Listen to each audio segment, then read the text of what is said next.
The movie that came after Avengers Infinity War and is the last movie before Captain Marvel, which I'm seeing tonight by the way, was Ant-Man and the Wasp. And that movie came out in July of 2018 and I most recently watched it on February 25th, 2019. So when I first watched the movie, it reminded me of the first movie in that everyone is held back by their past, but they look for ways to live past it. Or for instance, Luis's storytelling, and it's like, and in my heart, it's all like that fancy raspberry filling represents the company's rent, and we're days away from going out of business. Ooh, and it's like it reminded me of the first movie in that I think I mentioned it in my first reflection.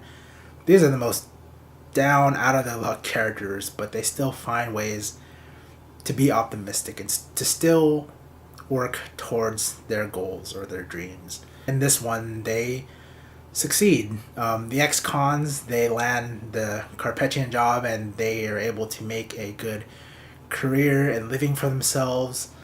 Hank and Hope were able to find Janet, the first Wasp, and Scott is able to be with his family again. And at first, that's what I thought I was going to talk about. But then watching it again, I started to also look at Ghost. And she's not so much the villain of the movie as she is an antagonist. And she's acting out of fear and desperation.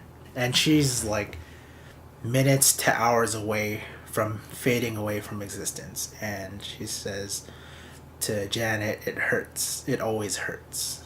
And that's not too far off from what having to deal with depression feels like.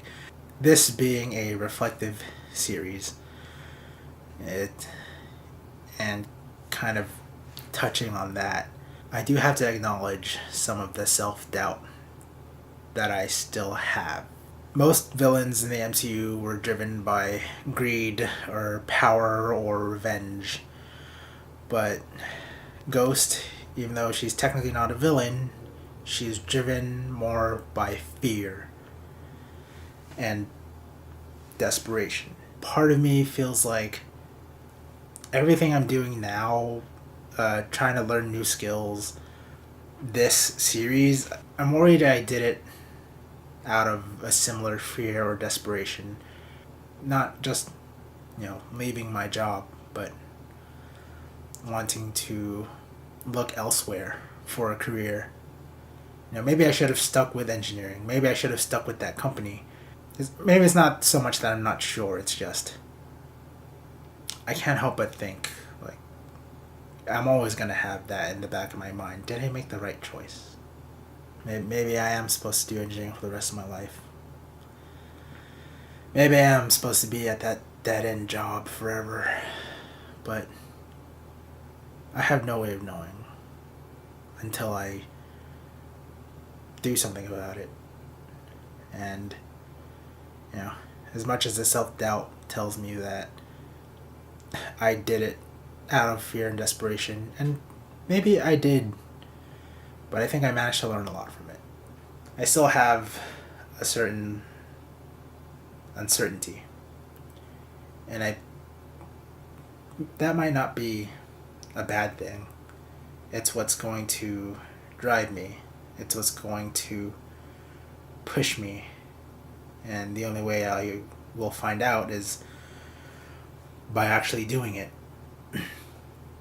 So at the end of the movie, in the post-credit scene, it's implied that Ava, or formerly Ghost, still needs quantum treatments.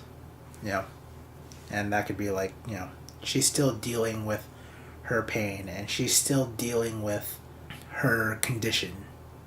I kind of feel like that all the time. I'm still dealing with doubt. I'm still dealing with certain thoughts.